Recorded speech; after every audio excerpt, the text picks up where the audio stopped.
of the four modelers who are building this kit of Motraks, Greg Cassidy and Bob Farquhar, are going to talk about their model of the kit in HO for Greg and S scale for Bob. So Bob, I'll turn it over to you first, sir. All right, I'm going to go do this. Come on here, there it is.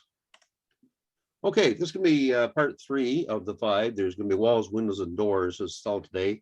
S scale for me, and this from last time. I was using the 100 line driftwood stain.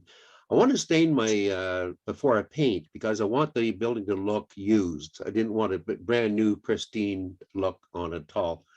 So a lot of people do the bracing on these pieces before they start staining and painting. I don't, but anyway, I have my own reasons. But so then I use this ivory colored acrylic paint on there. I always use a grouch sponge. It has smaller holes in it, better control, and just dab it onto the piece of wood and so on, and put them in pieces of wax paper and let them dry overnight.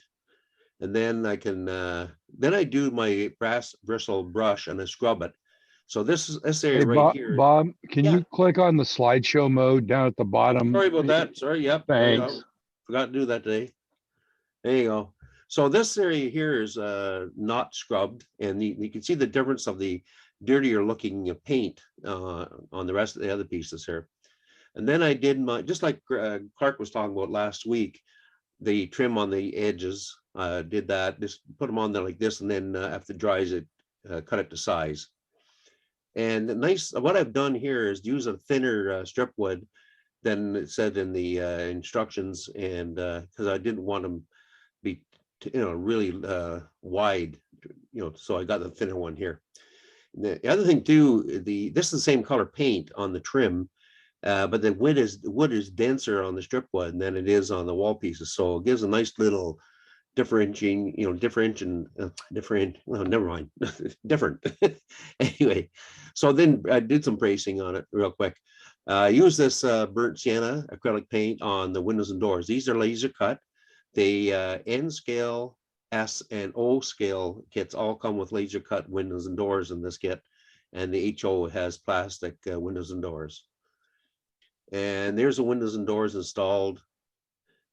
And yeah, then I just like what Clark did last week as well. He was talking about doing the shape of an L, make sure it's square on both sides, and then put it together. And you see here, the groove is still wet. And then when I took the picture, and then I thought, oh, geez, that's not level. I straightened it up later on to make sure that's on there, but you have to add that piece in there. And that's it for me. And over to you, Greg, to continue on. All righty, thank you, Bob.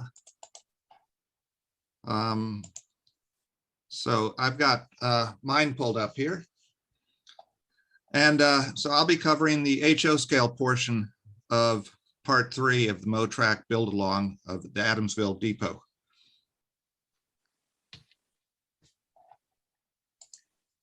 One of the things that I noticed in all these 4 different scales that we're working in is the way that the buildings were assembled. In the smaller scales, the S scale, HO, and N scale, they have the more typical corner trim where you butt the walls against it and you brace it on the inside and then put a piece of corner trim on the outside like Bob was just showing. But on the O scale, you have the tab and slot type of construction. I've seen both of these done in all different scales in different kits. And I don't know if one's better than the other, but I've seen the tab and slot in larger kits more often. And I think it's a little stronger. That's probably why you see that. So for mine, I had already shown painting the walls in the last session. Often I will go ahead and put my windows and doors in the walls while they're still flat, and any other work I may need to do on them because it's easier then.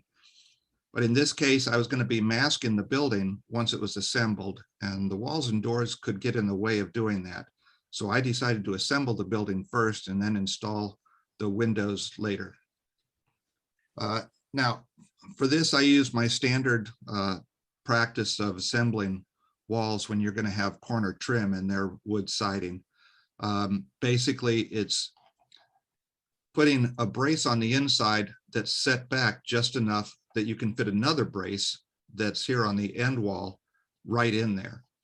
If you leave that space the same, then when you put the end wall in, it leaves a nice little notch for the corner trim. And here I'll show you what I mean. The bracing 1 is on the side wall and it's glued to the side wall. Bracing 2 is on the end wall and it's glued to the end wall. And if you put them together, you then have this nice little notch right here for the corner trim that fits in. And that's a standard way of that I do of putting my walls together. It's a very strong joint, makes for a nice 90-degree angle. And then once I've glued the walls together, I'll go ahead and clamp it. I often will put 2 sets of walls together in an L shape and let them both dry, make sure they're square, and then put them together. But this one was so small, it was easy enough to put all of them together at one time and make sure it all came out straight. Then once that had dried, just as Bob had, I put in my corner trim. And like he did, I didn't need to cut the corner trim to size. I just made sure that as I glued it in, I made the bottom flush and then the top was overhanging some. And I use canopy glue to hold that in. It's nice because if it squeezes out, it's easy to get rid of and it usually is invisible. And then once the corner trim was dry, I would use a scalpel and cut the little part that was sticking up off.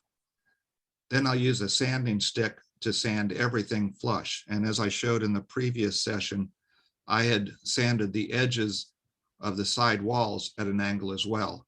So that way, once you're all done, you get a nice crisp angle that leaves a flush surface for the roof to attach to. The next thing was to glue in the trim around the freight door. I put in the top piece first, measured it to fit, and then glued it in. And then you can measure your 2 side pieces from that down to the bottom of the wall and glue those in. Often you'll have a contrasting color in your corner trim and trim around a door or something, but since I was going to be doing 2 colors on my walls, I decided to leave it as is. Now, mine was not going to be a freight door because I'm building this into a coffee shop that is part of the depot. So I needed to cut a window in my freight door that was going to be the serving window. And one of the tricks I do is I usually have a scale-sized person laying around on my workbench so I can use them to see where I need to position stuff. And that showed me that my window was in the right place. Now, once I was ready to install the windows that came with the kit, I painted them. The HO scale version came with tissue plastic windows, and that's very common with HO kits because tissue makes millions of these things. I airbrushed my windows and door with my burnt umber. And then after that had dried, I came back and brush painted the trim on the windows in my lighter tan. Next up was to cut the acetate for the windows. And this was a nice little addition in the kit, is the cutting template that shows you what size to cut all the windows to. If you don't get the acetate that comes with tissue windows, then you find yourself using a ruler to measure all these things. And sometimes that's difficult. Now, the way I tend to glue the acetate into plastic windows is with a thin cement like this. I'll place the acetate on the window and then just touch it to the corners. And the capillary action allows it to wick in underneath it. And then once it dries in place, I'll just trim them off and touch up the little spots where I trimmed it with a brush. At this point, I went ahead and masked off the bottom part of my building and airbrushed it with the burnt umber. Then when I was test fitting in my windows and doors, I decided that with the door, I wanted to paint the trim around it in my light tan color. Now, the cupola on this comes with laser cut windows for it. But this having a kitchen inside it, I decided I wanted to make them into vents. So I actually found some pallets and skids that looked right. I cut little pieces off of them and then painted them in my light tan color. At this point, I went ahead and glued in my windows and my door. And for this, I used canopy glue, but I've used ACC in the past as well. When you're gluing plastic to wood, both of those seem to hold equally as well. Then I went ahead, and the trim on my cupola vents was a dark brown. I went ahead and glued those in place. And then I made a little service counter for my window and stained it with a nice brown stain. And that's about as far as we've come with this. Next week, I think it's going to be Clark and Bob will be covering adding the roof and the cupola, and we'll take it from there.